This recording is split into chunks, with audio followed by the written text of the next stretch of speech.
This is Halftime with the Playmakers, your midweek partner with the live show The Playmakers, aired on WANM 90.5 on Saturday from 12:30 to 2. I am Wes Gerlach from the 904 Duval in the building, babe. In today's show, we have some great topics, but to help me out, we have got some amazing guys in the studio today. Let's hear it, guys. Yo, it's your man, JB the King. We back here with Halftime with the Playmakers. What's up? It's your boy, Jay Scott, telling you what's hot, what's not on WANM-FM 90.5 from the 813 Tampa, Florida. What's up, y'all? It's Flowwood's finest, Kaji Latiker, repping the Crooked Letter Place, 601 Magnolia State. Hey, how y'all doing? It's Joshua Bounds, representing the 850 Tallahassee, Florida. How y'all doing today? I'm doing great. Okay. Yes, Great sir. Monday. Yes, sir. Victory Josh, Monday. is this your first podcast or is this your second? Second. Just a second. Let's do it. New playmaker in the booth, man. We love it. We love it. But let's talk about FAMU football.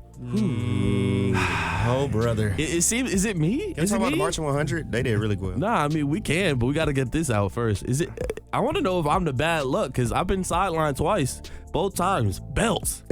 Bad belts. Alabama State and then Jackson State. What did I do? At least the first half wasn't belt. The first half was... The first half was great. first half Actually, gave I me was promise. very, Yeah, it I was was very promising. impressed with the first half, but to be official with it, 41-16. Yes. It was absolutely bad. What is our initial thoughts on that?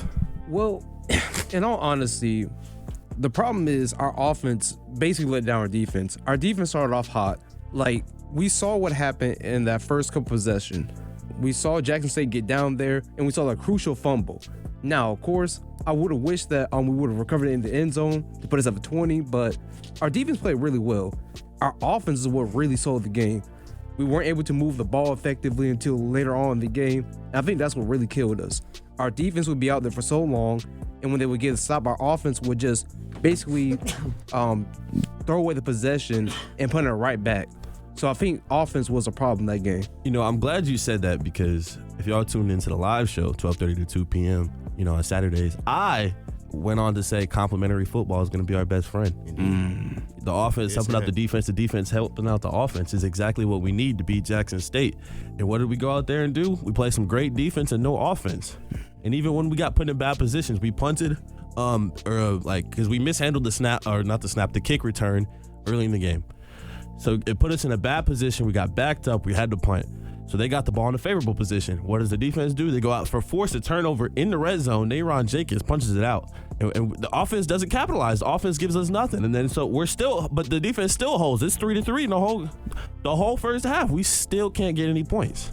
What are we looking at? What do we see? Listen, we kind of knew what, was the case in this game. Obviously, the offense has been underperforming all year. That's just to nobody's shock. What I will say is that there were opportunities for us to be successful and we didn't capitalize. Like we talked about with the fumble, there was definitely an opportunity to move the ball. But again, we can't really capitalize. I didn't think that we played well on the offensive line. We didn't really give RJ enough time. And even then, when RJ had time, I don't think that he had the greatest reads. There was definitely some opportunities to get the ground game going early. Obviously, we had some success towards the latter end of the first half with Thad Franklin. But, getting those guys involved earlier in the game is what's going to make a difference later in the season.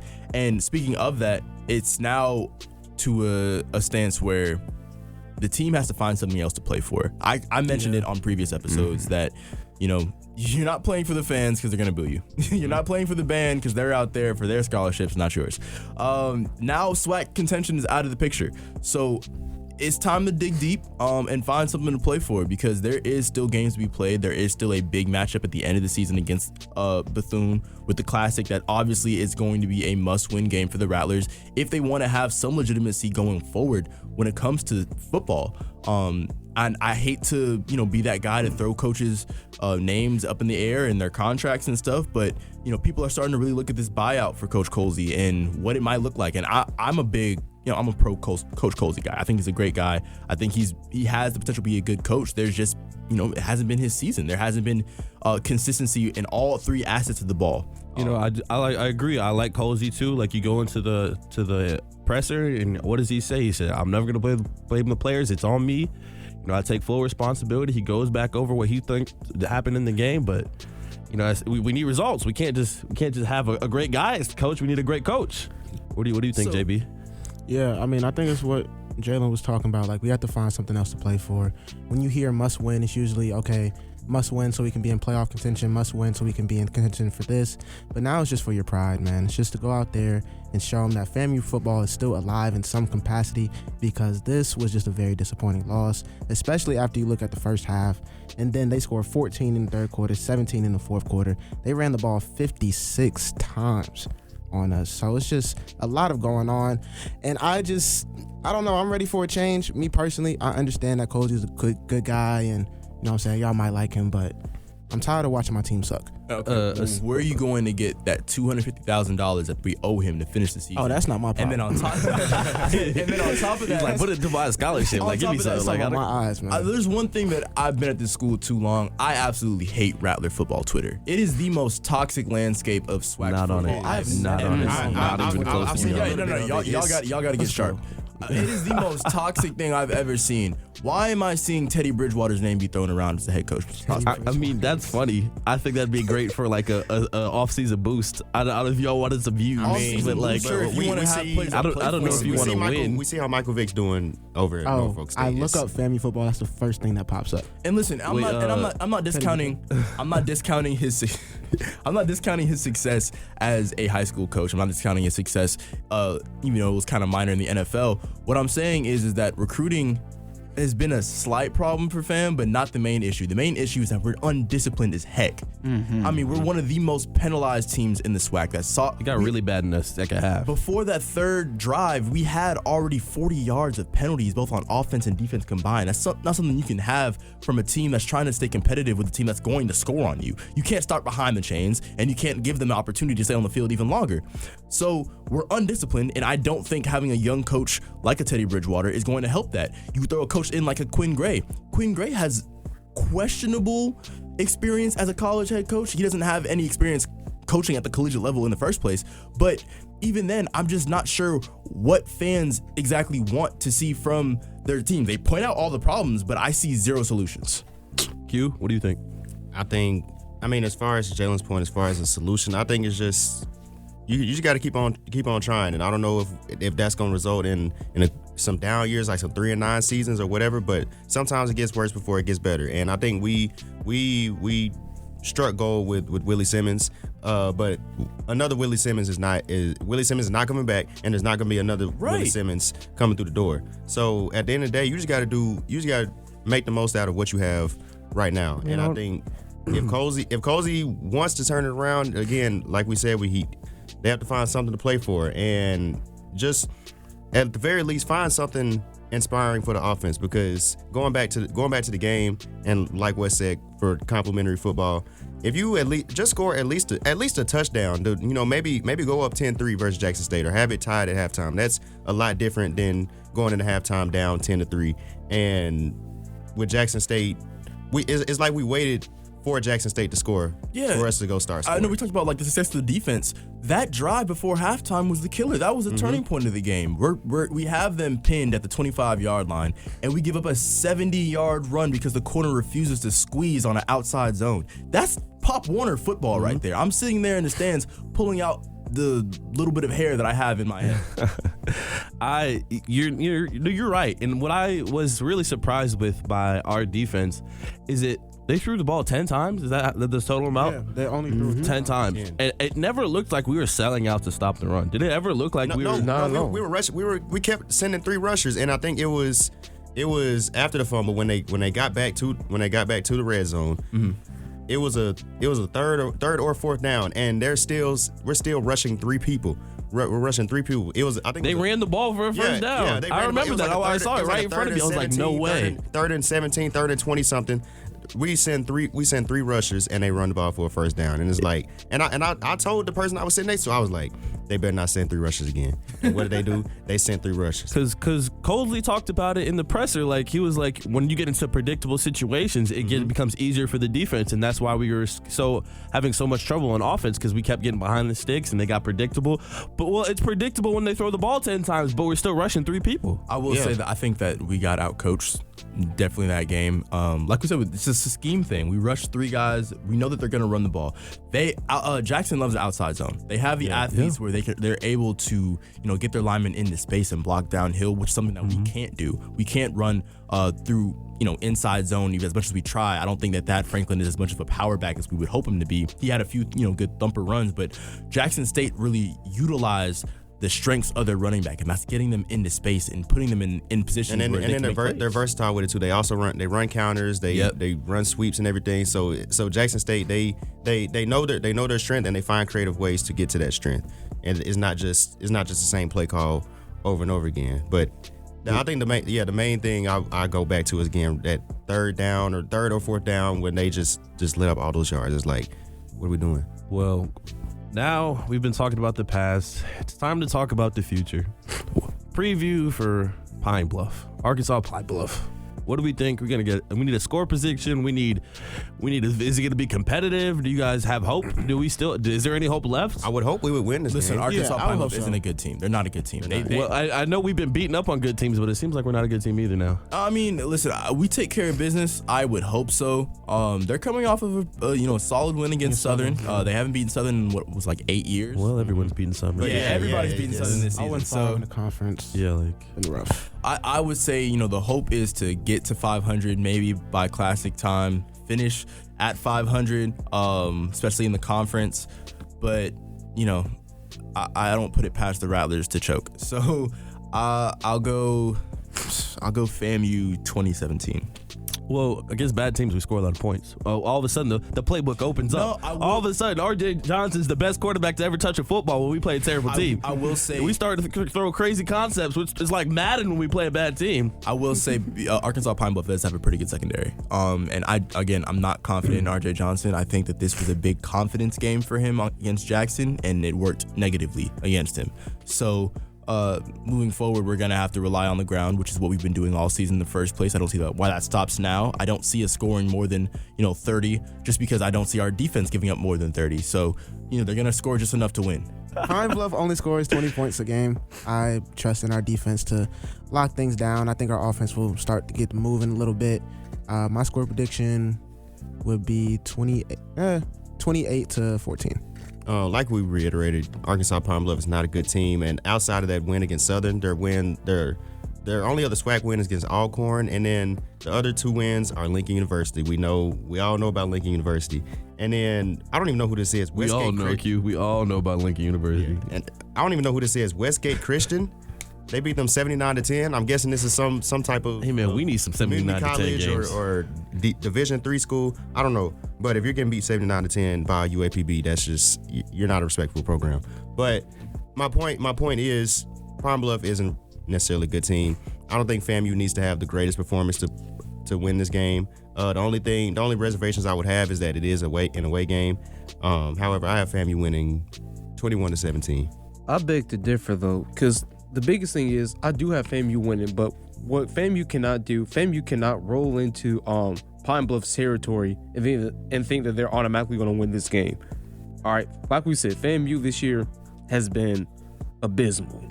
Their offense can't get things clicking. I'm seeing RJ miss his wide receivers. He's overthrowing them. He's leaving some passes in the air for too long, and that just can't happen this late into the season. You're supposed to have a system in place. You're supposed to have your go-to routes, your go-to wide receivers. And I'm not seeing that right now with FAMU. So FAMU going to Pine-Bluff territory, I do have them winning.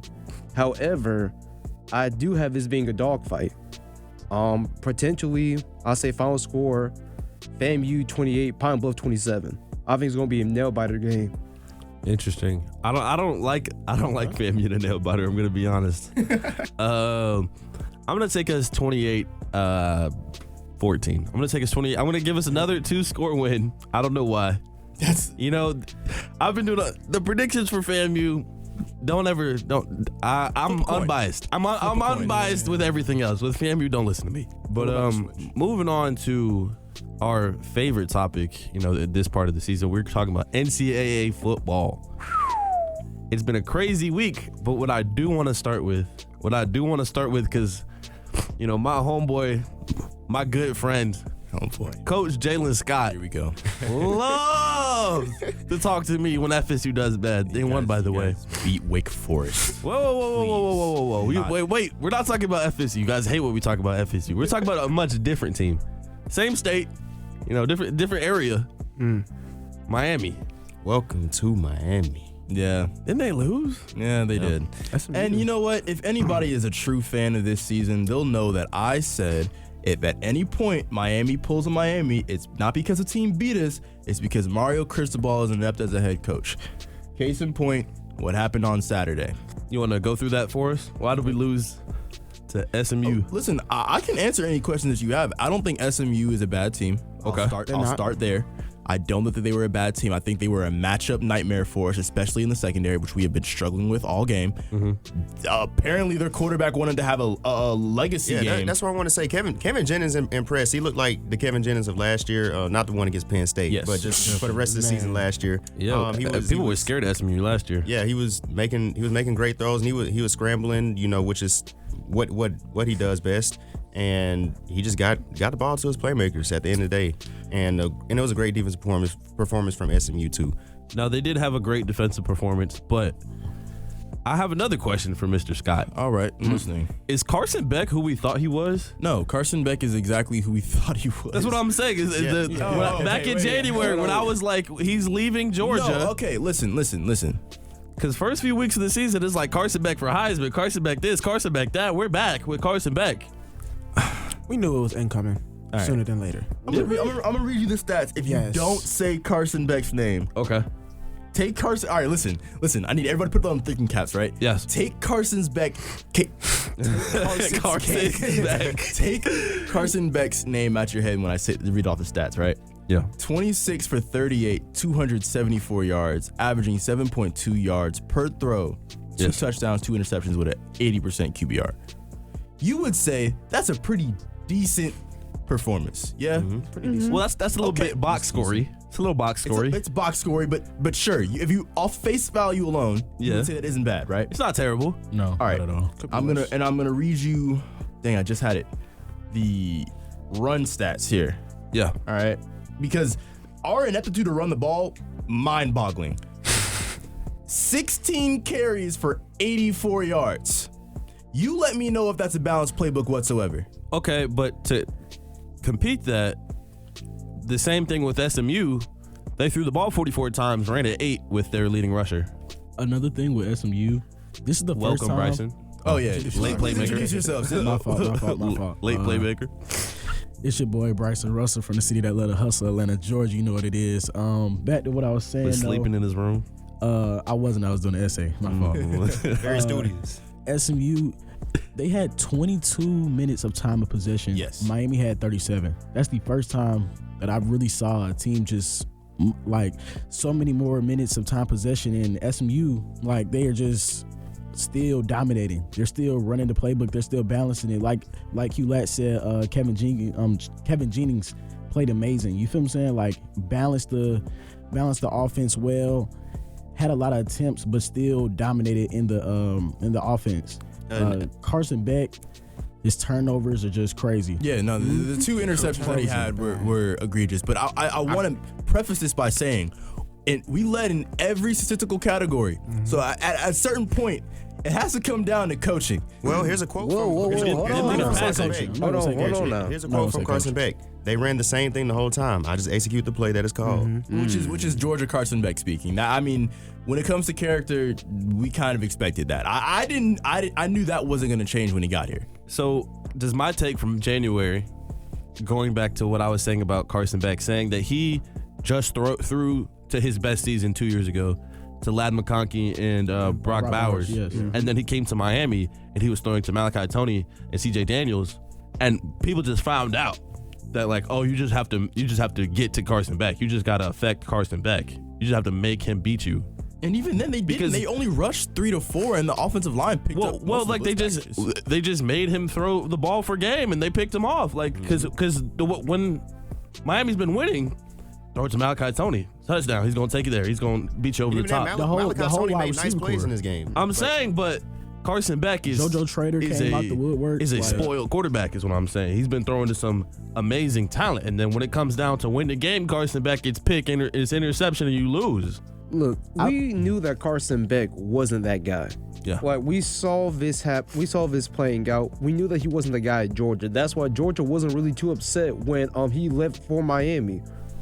The game against Louisville, that interception was one of the dumbest interceptions I ever saw. Four picks in that game too. He had, what was it, 4 picks in that game? 4 picks.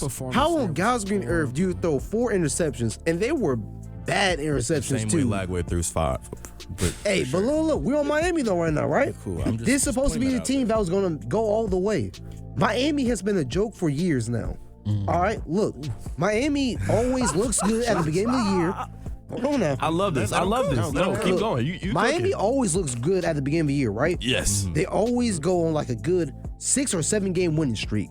But then eventually they meet someone who is not afraid of them because of their name, and they go through and they force turnovers and they just outplay Miami. Syracuse. We saw this happen last year. We saw it happen again this year. Miami just is not a complete team yet. Will they get there? I do believe they'll get there. But the question is how long it would take? I don't know. They're kind of sort of like Oregon. They have all the talent.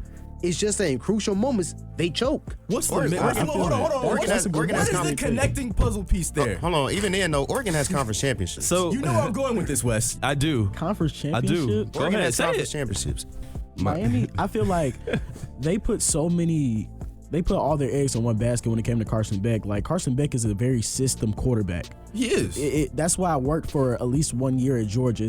I mean, when you're throwing the Lad McConkey, had one of the best offensive lines in college football, great running game. Like, he's a very system quarterback. Y'all can't try and have the same offense y'all had with Cam Ward, because Cam Ward, he got Miami out of a lot of tough situations. He was with a his dog. He legs. also Yeah, had like his help. scrambling. Like, I'm not even gonna say help. I feel like Miami wide receiver core this year is deeper than last year. Maybe not as star-studded because you do have Xavier Restrepo, you do have Isaiah Horton that went to Bama, but Miami has just as much wide receiver depth as they did last year. Obviously, they also have a better offensive line than last year.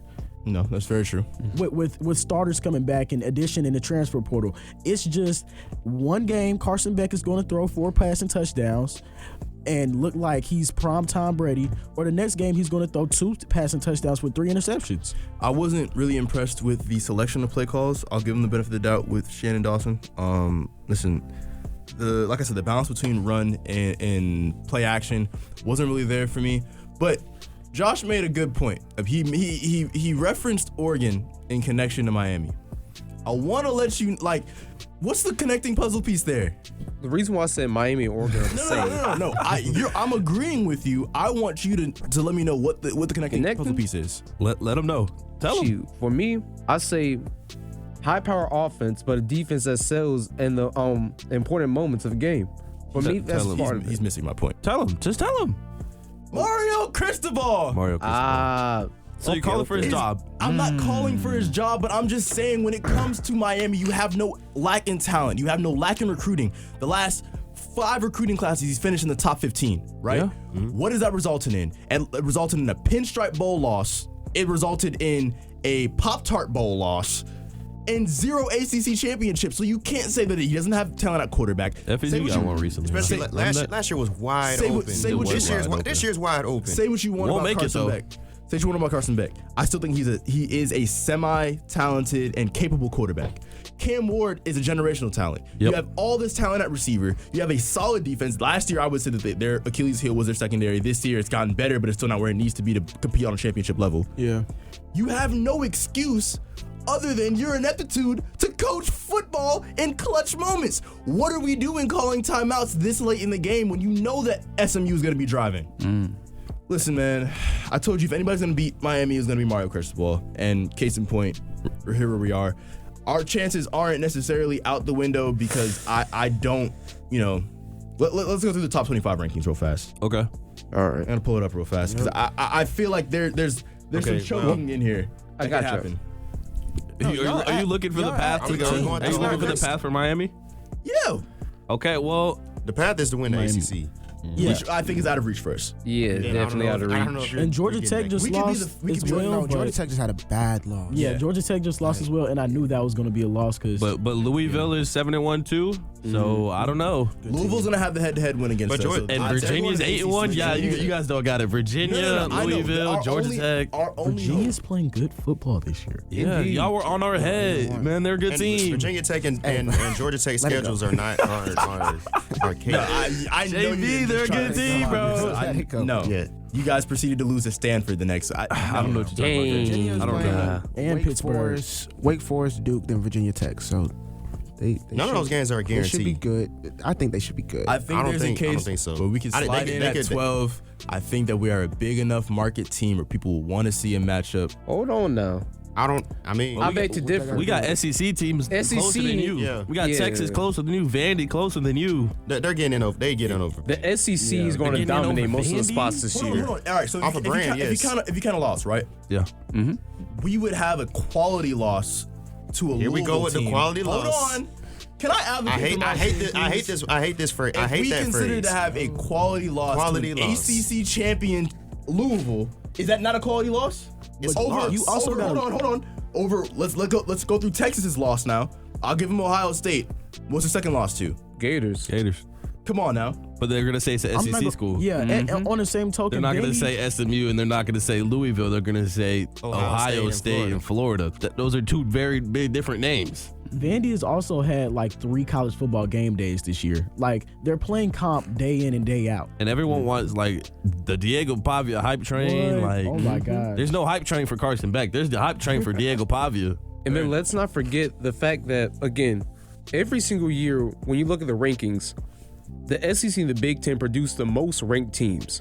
So therefore, going into the playoffs, especially seeing how things have shaken out this year, 9 times out of 10, a good majority of the spots are going to go to SEC teams. I got 3 Big Ten teams going in.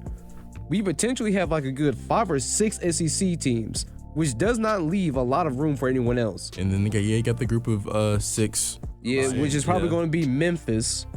Then I got your team. either Memphis didn't or pull that one Notre out. Dame. Because Notre Dame can still make it in. Well, and if we're talking about just between them and Miami, Miami would get in over Notre Dame. Well, let me But- officially segue to this topic because I had it Yeah. written down in the rundown. So we are looking at a very interesting back half of the top 12 for this playoff. Because stop thinking about Ole Miss, because everything about makes sense. Ohio State, Indiana, Texas A&M, Alabama, Georgia, Oregon, Ole Miss. Like these are undefeated teams and SEC teams that have good losses, that type of deal. But then we get to an undefeated Big 12 BYU, and then we get to an 8-1 Texas Tech, and, And- then and also they- in the they Big play each 12. other. They play each other BYU's got this a weekend. gauntlet coming up. BYU play and Texas Tech play this weekend. Yes, that's a big They game. do. That'll be They that's do. the It's a big biggest game. game in the Big They 12. got TCU, who's no pushover. Then they got Cincinnati at Cincinnati. Cincinnati There's just got room for blown movement. out. Cincinnati just got belted But there's room for movement by Utah State. But Not Cincinnati, State, just Cincinnati- Utah. Utah is also ranked, and Cincinnati was ranked for a reason. Yeah, but BYU's might put a little bit of belt to Cincinnati, but BYU and Texas Tech could play each other this weekend and then again in the Big 12 championship, Yeah, and even and with- both make the playoff. And even with Texas Tech's one loss was at Arizona State with their backup quarterback. And I don't So- love this Notre Dame at number 10 stuff. That's where I'm starting to see like, oh, we could get other teams in here because Notre Dame at number 10, they lost to Miami early. Texas. You know, But we got to Texas remember, though, A&M. these were quality losses, though, that Notre Dame Here we had. go Notre Dame again, didn't. quality No. losses. You got to understand. Think about how the committee thinks, right? When it comes Texas A&M is a quality loss because they're undefeated. Exactly. You in lost to SEC. Texas A&M and you lost to Miami. The And- Texas and A&M Miami, loss too. wasn't even a bad loss. None of these losses were by like a touchdown. If I remember correctly, they lost to Texas A&M by like 3 and Miami by 3? Yes. Yeah. Yeah, But at some point, you have to win the games on your schedule. that is true. I'm not discounting that at all. most definitely. Because if you're stacking up wins against Arkansas and Boise State and Yeah. everything, The best like, win is USC, USC. and Well, that's whatever. Like, But also with Notre Dame, they're independent team. So in the independent conference, they're always going to have some representation in the college football playoffs. nah, Regardless, no, they're Notre Dame- not. Man, take them out. Like I easily can fall out. I think it's But- worse but- because but they're it independent because plays- it they plays in can't their win a favor. conference championship. No, No, it it plays plays in- in yeah, their it favor. plays it's into in their their favor. it's in their favor though because because if you go It's to the only them and championship, that's an UConn. extra loss. Yeah, it's only them at UConn. But they don't get consideration. Like they don't get an automatic bid. Independent schools don't get an automatic Yeah, they don't bid. get an automatic bid, but as long So- as they just have a good schedule at the end of the year. That's a loss that's not under schedule. They have a someone else can good get. record at the end of the year. They're just going to be in it every time. I'm not going to lie to you. Indeed. They don't have to have a conference championship or anything of that nature. Yeah, it's literally like the rules are different for Notre Dame. Facts. It is different, but I don't know if I would like to see them in there. So there's only a few lefts And at going the end of into the day, this season. I just wanted to add on Georgia Tech. Georgia Tech is Georgia Tech is still at the top of the ACC. Well, it might be Virginia now. Yeah, it's Virginia, then Georgia Tech. But at the end of the day, Georgia Tech is sitting at number 16, and I would say they're probably the favorite to win the ACC right now. So that's a spot that's going to be taken as well. Indeed. If we're counting this out, the Big Ten winner, let's just call it Ohio State. Absolutely. Of course it is. There ain't no question Man, at all. hey. Well, Ohio Okay. State does go to.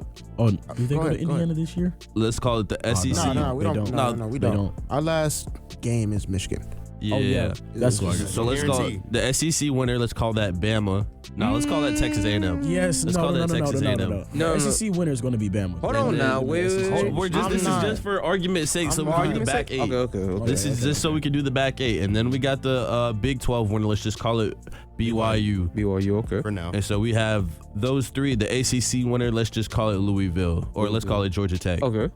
We got to pick that back 8, and we know we're gonna have the schools like the Bamas in the 5, and the Georgia and in then the you gotta 6, have and the group of Oregon 5 in the 7, You the gotta have Ole group Miss of in the 6 8. too. Huh? You gotta have the group of 16. Oh, gotta have the group of 6 too. Memphis. That's Memphis. So we really have 7 to work with. You gotta have the independent school, so it got to be Notre Dame. We do not have to have the independent school. You don't? No, because look, You think you have to pick out a Notre Dame and UConn? You can't just get a Notre Dame automatic bid every year. look. My fault. I think the biggest thing is for Notre Dame, Not basketball. if Notre Dame had won at least one of those matchups early in the year, then I would say they're an automatic shoe-in. But yeah. because of those losses and looking at the rest of their schedule, they have an easy schedule they have in no the sense tough to finish wins. off a year. So 9 times out of 10, Notre Dame might not make it. No, Notre Dame is probably going to make it. I don't think they should. They're at number 10 right now. But If they they're don't lose another game, they're they're in. going to make it. But you gotta look at all the other SEC teams that are playing well right now. But who's gonna jump them though? That's the thing. Texas. Texas. Because the thing about rankings is it's all about, and it all goes back to preseason. Wherever you're ranked, it's gonna take a lot for you to either drop or go ahead of that ranking. And with Notre Dame already being highly ranked, with them being at number 10 right now, if they don't lose another game, who else is gonna have such a significant win to jump them? Also, Texas and Texas A&M has to play at the end of the season. So if Texas doesn't beat Texas A&M, they're out of it. That's true. That's true. They also play I Georgia. can Yeah, definitely see a 3-loss SEC They also play Georgia, school. like you said. They also play Georgia, so like the SEC is going to step on each other's toes. SEC is definitely still wide open. Yeah, SEC is definitely a difficult. Like I kind of like the 12-team format because Absolutely. it's lots of fighting going on. Very unpredictable. Guys, this is one of my favorite topics because I feel like we counted him out just a little bit too early. We saw Arch Manning absolutely ball. Yes. Was the disrespect a lot? Like, where we go? It wasn't disrespect. Did we flipped on Arch fast. We flipped on Arch fast. He wasn't playing good. Well, but like it was his first season started, and everyone's like, he's terrible. But they said that he was going We to win the didn't call him Heisman. terrible. Who said that? Everybody. The media said it. The media. I was sitting here defending Arch. Maybe I don't know who called him a Heisman favorite, but I didn't call him a that Heisman was crazy. favorite. I mean, the attention, you feel what I'm saying, was taken off of him. That's what he needed. You feel what I'm saying? Like, he didn't ask to be in the spotlight how he was, but when you have the name of Peyton Manning, Eli Manning, those your uncles, it's like you have to have that type of attention on you. You feel what I'm saying? Arch had that attention taken off for about 2 weeks. They played bad competition, but he got his swagger back. He got his little swagger back. Like, he got his feet back under him. So, I mean, I like what he's doing. You got a lot of big games in front of you though. Georgia and Texas A&M. Those are going to be big games. You have to prove yourself. Those are big games. And I don't know how I feel about him going into those games, but I know that like they was just so much Arch disrespect. It's his first year starting. He had a tough first game, and they already had flipped on him by the end of the Ohio State game. He's like he didn't throw 3 touchdowns against Ohio State. He's terrible. Okay, so with that being best said, then defense in the Wes, nation. I don't think it was the Ohio State game. It was flipped it was by the end of UTEP. Ohio State It was game. the UTEP and the Because UTEP and he like Sam missed a Houston drag, games. and he was like, he's awful. I know everyone's seen, they were like, he missed his dude in the flat, bro. He's awful, bro. Like, why are we talking about Arch Manning still? So with that being said, where would you rank him amongst, let's say, top 10 QBs right now. I mean, the top of the top is nice, but they're all like upperclassmen, and like this is his. So I think he's in the back part of the top 10, but he's probably in the top 10. Like off the top of my head, like you got the Ty Simpsons, the Marcel Reeds, the Mendoza, Julian Saying. Julian Saying's been balling, but you know it's a little easy for him. Ohio State. Indeed. Very easy. Yeah, Pavia's been going crazy, but then that's when I start to see like that Arch Manning, like you can slide him in at 7, 8, 9, because who else is really balling like that? Who else is throwing that for 300 yards and 4 touchdowns against Vandy like that?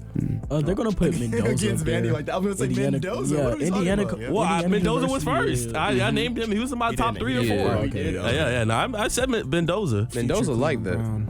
He sold my parlay though, bro. They was running the ball. They was not throwing it. I'm mad about that still. Arches looked impressive. I'm very impressed Like, with his Arches- play. I think Texas has still been in like 3 back-to-back close games, and with this game, like they should have put it out of reach. They let Vandy kind of come back towards the end, which was kind of disappointing to me. But yeah, Arch is balling, bro, and Texas is definitely a team that I think we all should have known that they weren't dead. You know what I mean? Like after the loss to Ohio State, they lost to Florida. And they lost to Florida too. So Great like, defense. you know, definitely were some hard losses, but at the end of the day, like Texas is a good program, and I think they're a scary team to watch out for. That'll probably make the playoffs. Indeed. All right, man. To wrap up college football, we got what is the best job opening in college football? There's been a lot of like movement with head coaches going around right now. Also, thank you, Auburn, for firing Hugh Freeze. Thank you so much. No, thank you, man. That's been an easy win on our schedule for a couple of years. Thank now. you for I don't know. firing They've Hugh been giving Freeze. you some scares. Yeah, at Auburn they give us scares. They that's probably why they hired Hugh Freeze, because he beat At Bama in back-to-back years. So You know, At Auburn they give us scares. We can beat them. LSU's got to be the most attractive job just because of that prestige, but I'm still gonna flip back to Miami. Like, is it Mario Cristobal's time? He's been doing this for a few years now, Listen, and Miami's expecting to get over the hump. Man, they have all the talent. It's not like trash Miami. there's no other good coach out there that can replace Cristobal at the moment, but I guarantee you, if it gets to another ACC championship season where you have all the talent and the roster that you have and you're unable to produce, there's going to be a change made. I don't think it comes this season, but I think it definitely lights a fire under his behind when you have all these other coaches, you know, in the midst right now. Not even like a James Franklin. You don't want him. You don't want like any of the coaches that have been recently fired. I just went from vanilla ice cream to butter pecan. What are we talking about? Like that's Hold on now. I'm just asking. I'm just asking. Like, Yo. is there? Are they more or less not the same coach? They have all the talent in the I mean, world. James Franklin could get into the playoff, James Franklin also didn't win any top 5 games in the last 3 seasons. right? But you guys are not winning unranked games. He just lost to UCLA. It's the same coach in a different But that's font. now, though, after 11 seasons of being with Penn State. Yeah, and like at Penn least State's been in the playoff. This is a recurring thing. With James Franklin, it felt like he got no kind of. I felt like it was built up from him not winning the big games, and then it was just one game where they got upset, and then boom, he's gone. Over the weekend, the MLB World Series wrapped up with an absolutely crazy game. It went all the way to 7 games. The Dodgers pulled it out to go back-to-back, the first team to go back-to-back since 2000. That's MLB history, guys. How do we feel? Honestly, I feel bad for the Blue Jays. They were literally this close to winning. Right there. Now, of course, congratulations to the Dodgers. Shohei Ohtani doing what he does best, just going out there, pitching lights out, hitting the ball lights out. It was a great win for them, but I do feel for the Blue Jays. They put their heart and soul into that game, and they just fell short by a couple of inches.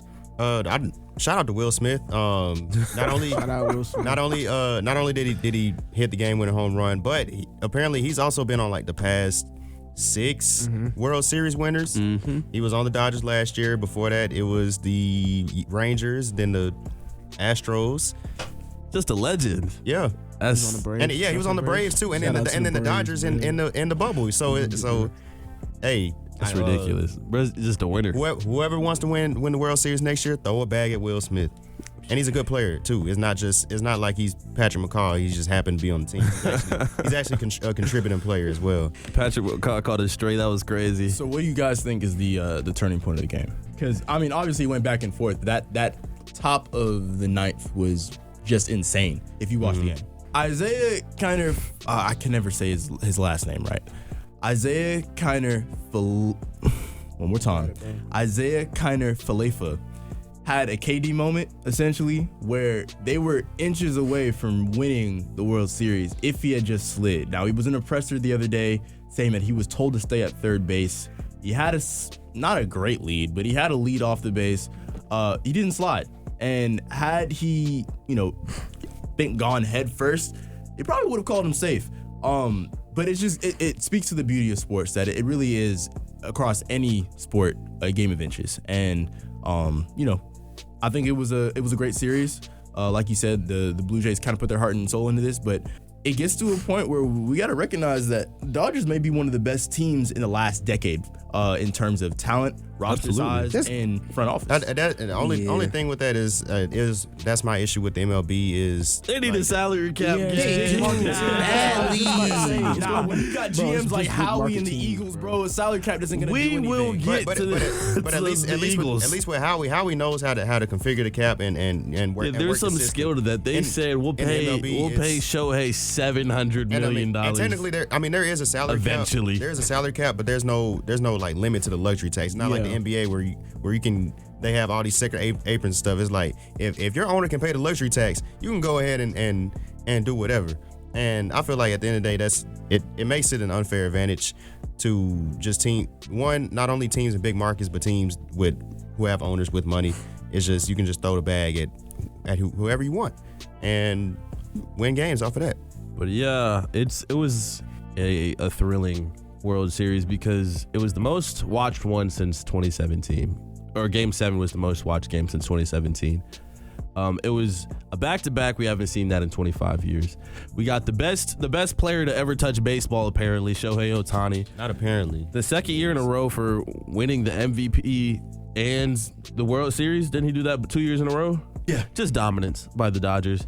And don't be surprised if you see them in the World Series next year. Just an absolutely show of dominance by them. But moving over to our favorite league, the No Fun League. It is the fun league. It is. No, it's not. Rico got called on 2 Great punts. time. It is the fun league. The Browns were on a bye week, man. I could just relax. Yeah, did they win the bye week?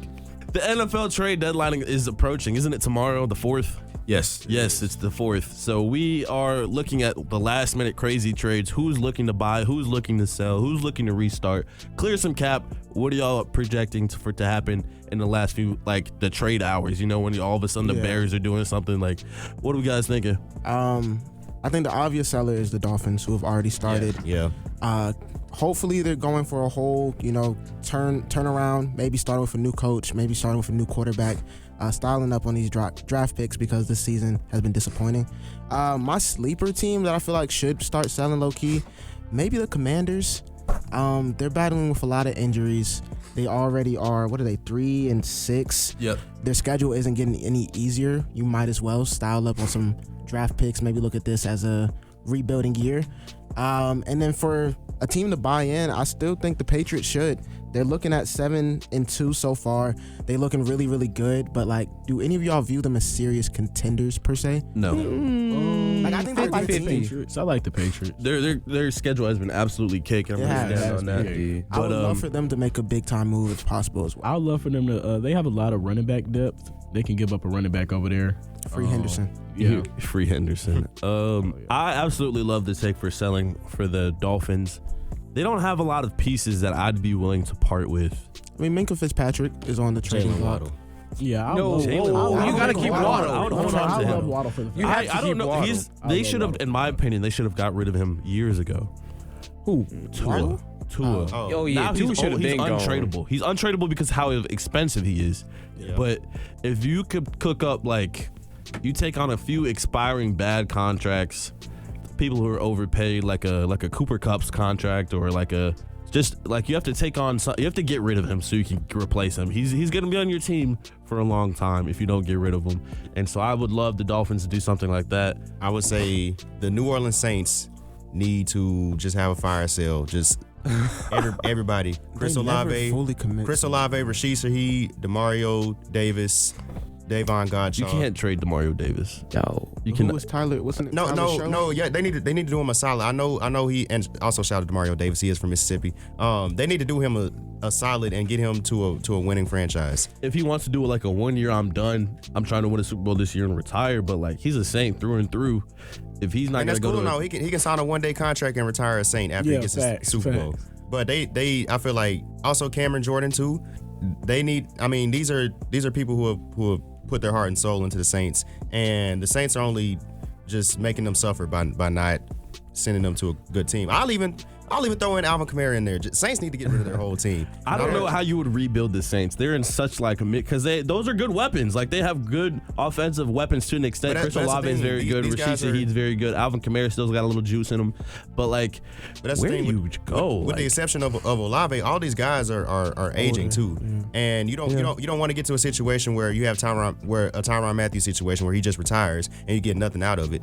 You know, you might want to. The defense is so old. The defense is extinct. You want to get something for these guys I believe before they leave or before they retire. Is it Cam Jordan 37? Yes. No, he's an old man. Yeah, bro. Like He's an old man. Kamara said he didn't want to leave though. He's doing his Devin Booker thing where he's chilling on a bad team, getting that money, a legend in his city. You know what I'm saying? Just cooling. And the Saints have one of the worst medical teams in the NFL. So it's just like players just literally quit on football when they play with the Saints. Yeah, and for the past I don't know how many years they've been in their cap is just in shambles. They've always been in negatives every single year. They always have the most dead cap out of everybody. so much dead cap with so many bad players. It's just like, how did you get here? Exactly. So at the end of the day, the only way you can get out of that is just to trade your good players. This is the most we've ever talked about the Saints, by the way. Well, because when you're talking about trades and trying to restart and this and that, the Saints come up. But we were talking about, well, Jay Scott alluded to it earlier. We're going to talk about it right now. The absolutely black magic worker, the best GM to ever touch, the NFL, Howie Roseman did it again. He got Jalen Phillips for a 3rd round pick. Because anytime the Eagles have an issue that the fans complain about, it doesn't even have to be a big issue. They don't need another off-ball linebacker. They don't need a pass rusher. They don't need a person to stand next to Zach Bond. Nakobe Dean is a fine outside linebacker. He's a very good outside linebacker, but the people complained. Mm-hmm. And he went out and got Jalen Phillips for a 3rd round pick. Like I don't know how he's doing it. He either needs to be investigated or paid more. And he got Jair Alexander just because people complaining about the back end. The secondary can't cover that he gets a big name. Well, I think they did need an edge rusher, a pass rusher this season. They has Darius Smith, who was their leading guy, and then he suddenly retired out of nowhere. So I think this was a necessity. I don't think a 3rd round pick is bad value for the Dolphins, though. Like, yeah, and how it is. The Dolphins ate most of the cap. Yeah. So that's why. Because Howie Roseman's a genius. He has no cap space because he's paying everyone $1 billion, and he still gets a good player. And my only thing is, why the Eagles? I don't know. What are these GMs thinking? You're telling me 30 they get everyone. You're telling me 30 other teams didn't ask about Jalen Phillips? As a fan whose team is in the NFC, my stomach drops every time I get an NFL trade alert. Bro, I cannot stand because why didn't no one else do this? Like, how is no one else? Howie Roseman, he needs to go in the Hall of Fame before he's done. Yeah, and also he's an edge rusher. It's not like it's a quarterback or a kicker or nothing. It's an edge rusher. Anybody can use an edge rusher.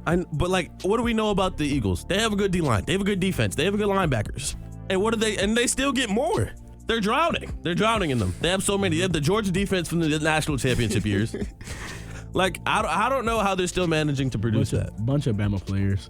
Last afternoon, the Chiefs lost to the Bills to drop to 5-4. They're 4th in the AFC West. AFC West been balling. They're third. They're third? There's always the Raiders. They're better than the You're Raiders. so right. They are better than the Raiders. You're so right. They are better. They're 3rd in the AFC West. Is it time to panic? Because, they've been able to skid by in the AFC West when they had bad starts because the Chargers aren't that good and the Broncos aren't that good, but now they are. Is it time to be worried? Are we worried? I'm not going to be worried about the Chiefs until it is week 18 and they're out of the playoff picture. This is a weird AFC. The Colts is, you feel what I'm saying, one of the best teams. The Patriots are back. I don't know about the Colts now. After what happened Shout out to Mike Tomlin. after what happened against the Steelers. Nah, most definitely. But I'm saying, they're still playing good ball. Indeed. But I mean, going back to the Chiefs, I mean, So they are on the outside looking in right now. Jacksonville currently has a 7th spot. Now Jacksonville would have the tiebreaker, but I don't know if I would expect Jacksonville to have a better record than the Chiefs by week 18. And then Barely beat the Raiders. I'm not going.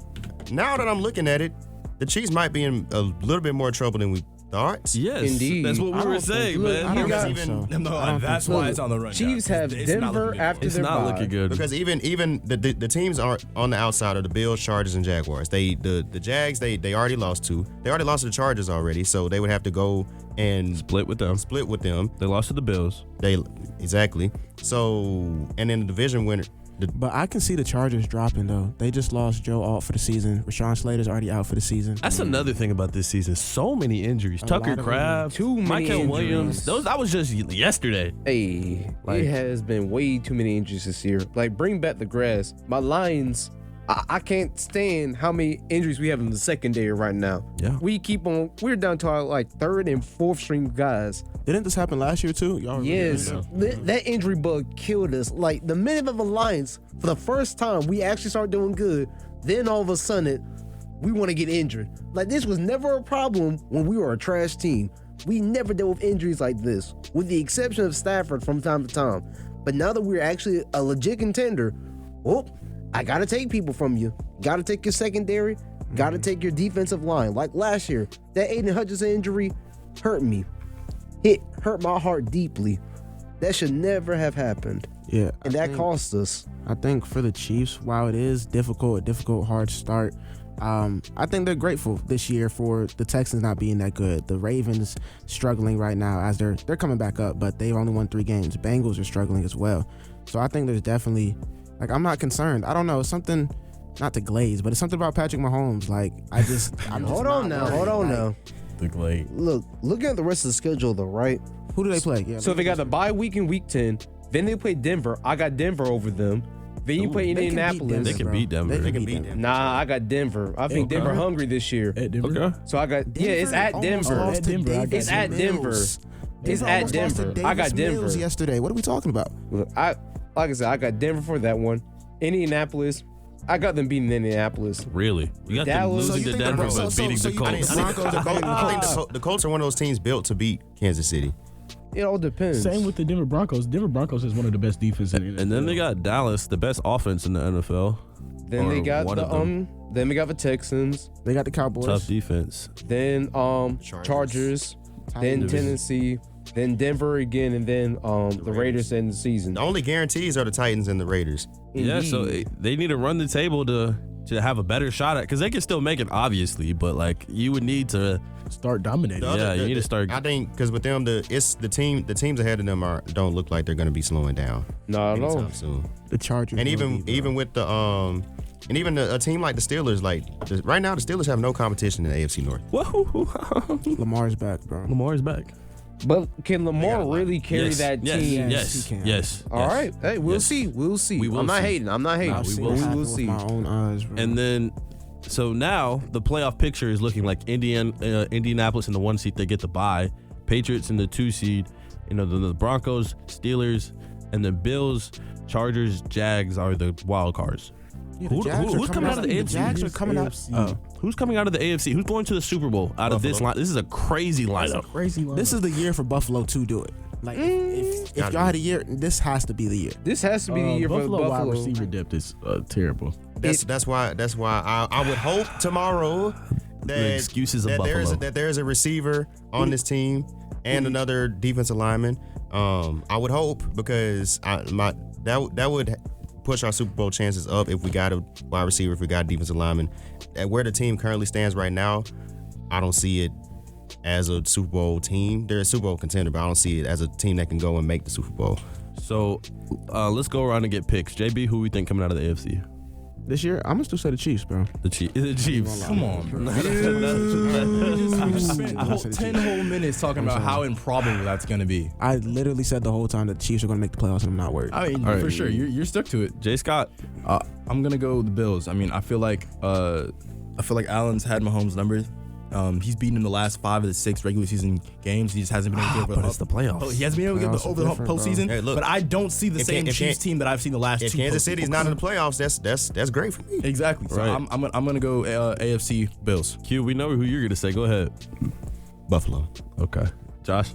Low-key, I'm going to throw a wild card pick out here. Okay. Chargers. Yeah, I got to say Chargers. Oh, wow. Hardball. Their tackles are out for the Yeah, season. I understand what you're saying, but I think this is the year They won't- because we saw how Harbaugh turned his team around. Also, we have They the won't- they generational won't be Jay able to play- Herbo choker in they the won't be able to playoffs. play January. That is football. true, but look, I think he finally got the method. I think he finally found the recipe. We knew that he had the talent. It's just that he'd been choking. I think now he's finally settled in. He has a good head coach. I think this might be the year the Chargers can low-key make the jump.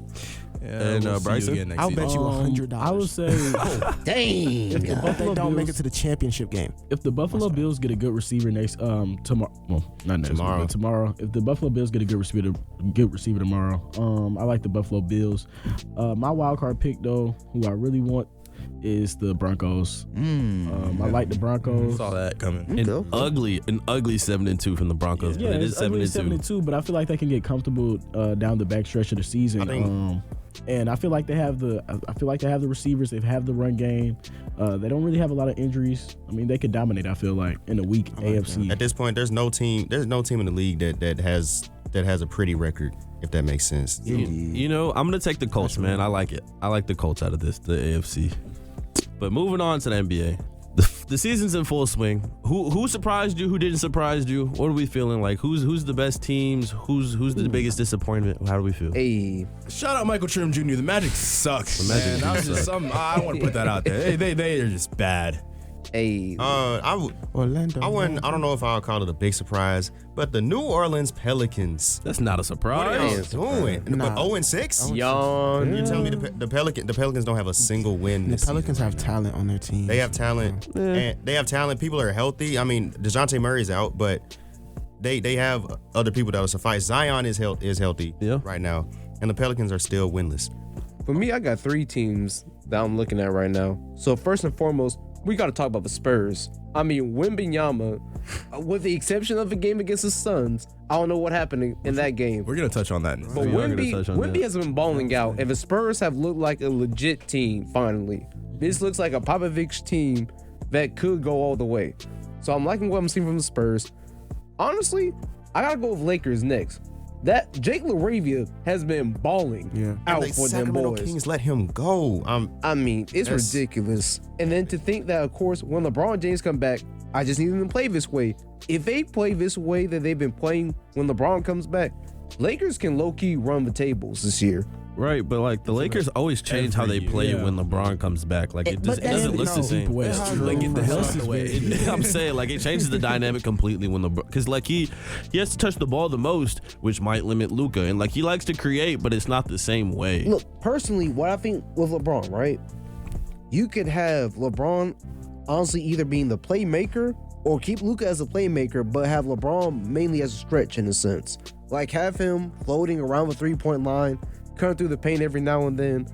Honestly, you can go either way. With having either Luka or having Reeves being the main I point think guard. LeBron's going eventually going to have that itch to just have. I don't think so. I think he's gotten so comfortable. He wants to be the number 2 option. Like He's 1 and 2 40 is now. AD. He Like, he's can't be doing LeBron. all is that. getting buckets off the ball now. Yeah, just let him he vibe. is, but the Lakers, the West is so competitive right now. Like y'all aren't even talking about the Golden State Warriors with Curry. I know Steve Curry rotations aren't the best. They've disappointed me. It's a revamp of Jonathan Kuminga. It's you see Jimmy Butler playing great and getting to the line. Like I really feel like the Warriors are a sleeper as well. Like And also, I mean, the team isn't good.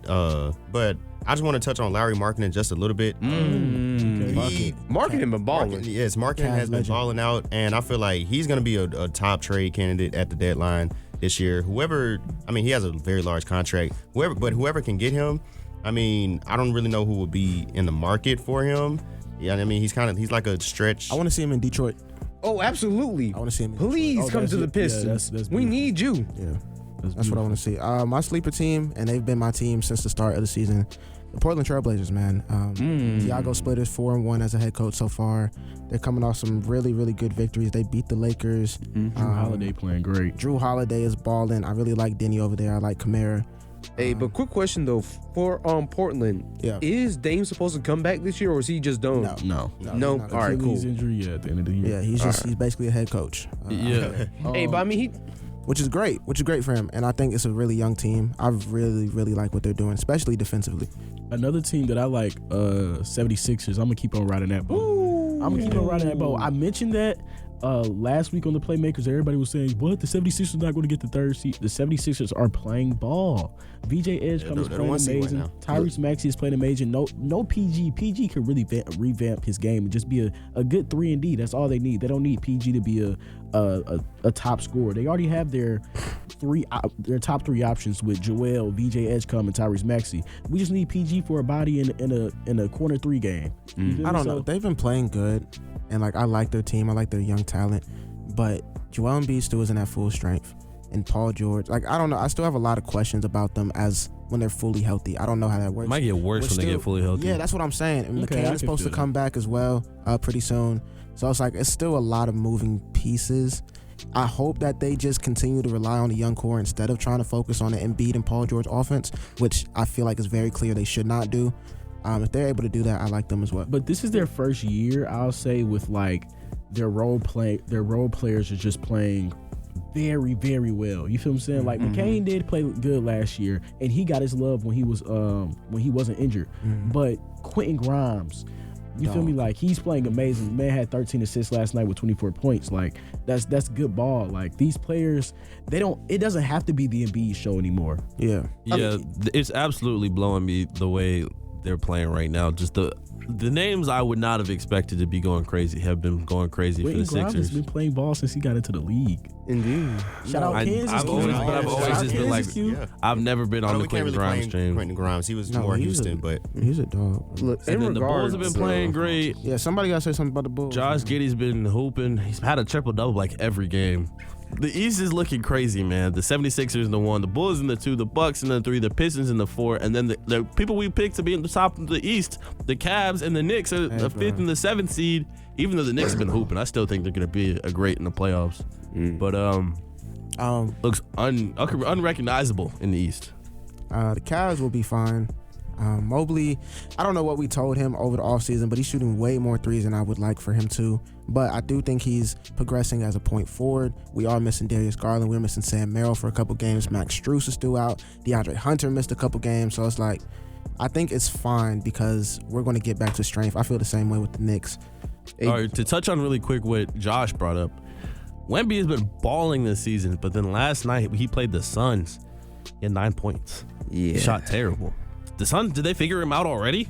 I don't know. Has the momentum stopped already? I think it's 50-50. There's no way a guy that big can just have a 9-point bad game. We're talking about Wemby's gonna go to the MVP race. Listen, Wemby's a great player. Do you think he is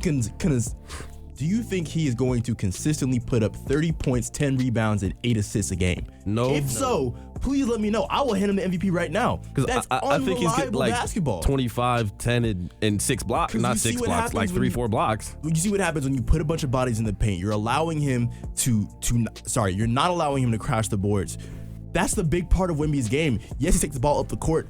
I would want Wemby to shoot 17 threes a game. He's not going to make all of them. Yeah. part of it is supporting cast too, though. I mean, the Spurs shot horrible. Devin Vassell shot horribly shot horribly. But it's one of those things Wemby can't do it all, and I think they're gonna need De'Aaron Fox, especially with Dylan Harper being out now.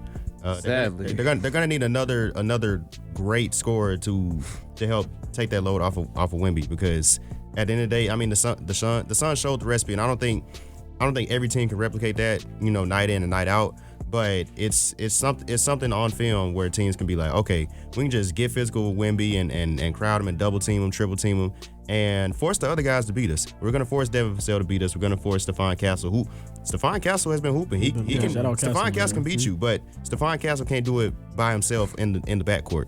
He's gonna need some help. Yeah, I think the most interesting thing about what the Suns were doing were they still had like a body in the paint waiting for Wemby, but they were having smaller defenders come and rotate whenever he got the ball. In the perimeter, yep. Yeah, immediately attacking the ball. Like whenever Wemby is not looking at the rim, he is going to be contested by 2-3 other players. Which I think is going to be a big aspect of his game if he wants to continue to have the success he had. He's going to have to work on his off-ball offense. He has to make himself more of a presence outside of just bringing the ball up the court or getting the rebound. But even with that, his teammates missed him a couple times. It was almost like you going back to his rookie. Yeah, I really don't know how you his can teammates miss missed him. That's a big target to miss. It is a big target to miss. And it's like, and you know, if you want to start the game off with some easy touches to him, you know, that's how you really get him in rhythm. And I feel like he was just out of rhythm the whole game. Well, to really get final thoughts on it, I'm gonna go off of what Mr. Scott said. Do we think Wemby will be in MVP talks and be the MVP frontrunner this season? No. No? Josh? Yeah, I say no. JB? Do you think Wemby will be in MVP races, MVP combos a frontrunner this year? As a front runner, no, but I do think he'll be in the conversation. J. Scott? Absolutely be in the conversation. You can't deny the impact that he's had on the Spurs offense, but I just don't think that it's realistic for him to have the type of consistency that he's going to need to have an MVP race over like a shot.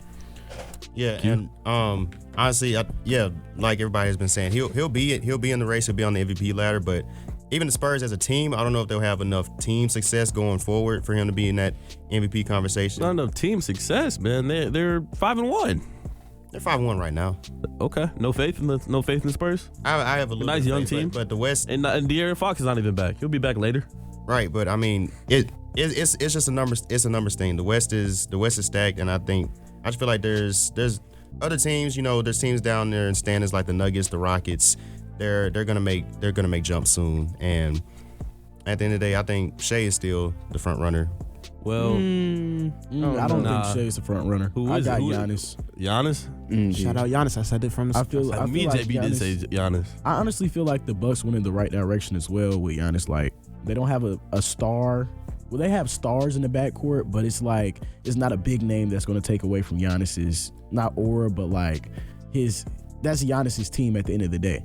Well, Jay Scott, since we're doing this, who do you think is going to be MVP this year? I still think it's going to be Shea. I think that his ability to make plays both on and off the ball sets him apart from a lot of the other competition. I think a lot of guys like a Jokic or even a Giannis are the most dangerous with the ball in their hand, but Shea is a good distributor as well as he has a scorer. And not only that, but his brand of basketball, he'll get you at least 12 points from the line alone.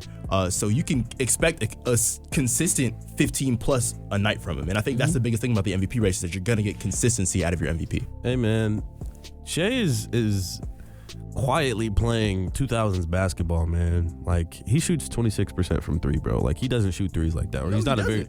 he doesn't need to. He doesn't need to. It's like, it's crazy that we're really allowing someone to be an MVP combos playing not 2020s basketball, bro. He's playing like Michael Jordan right now. Like, he's getting to the rack. He's drawing fouls. He's shooting middies. It's kind of crazy. But Q, last person? I mean, I did throw Shea out there. Honestly, I completely forgot about Giannis because I was looking at the West standings. So yeah, I would say Giannis. Giannis Antetokounmpo, like Bryson said, is literally Giannis. I mean, Ryan Rollins is playing well, but again, it's Giannis' team, and Giannis is just not slowing down. It's like he's taking another step. Yeah, that's what I was saying. Like, yeah, with that attention off of Dame Dillard off the team, you feel what I'm saying? Giannis is just, hey, I'm about to get mine. You know, Luka's only played 4 of 7 games, but he's averaging 41 points. And I don't know if he's going to win it this year, but I feel like he was robbed a couple years back, so mine's going to be Luka. Now it brings us to the favorite part of the show. We are doing our shout-outs, and I'm just going to say shout out to God, shout out to my family, shout out to the Playmakers in the booth, shout out for the Heat for not being too bad. Yeah, 500. Yeah, not terrible. We'll get there. Man, I just want to shout out the guys in the studio, both old and new. I know we just got past all the homecoming stuff, so it's good to see a few of the alumni and add these new guys to the team. We'll have some primetime stuff going up here. I rarely ever shout out myself, but my birthday is tomorrow. I do turn 21. Shout out. Take flight on Wednesday. If you know, you know. Yeah, it is. Wow.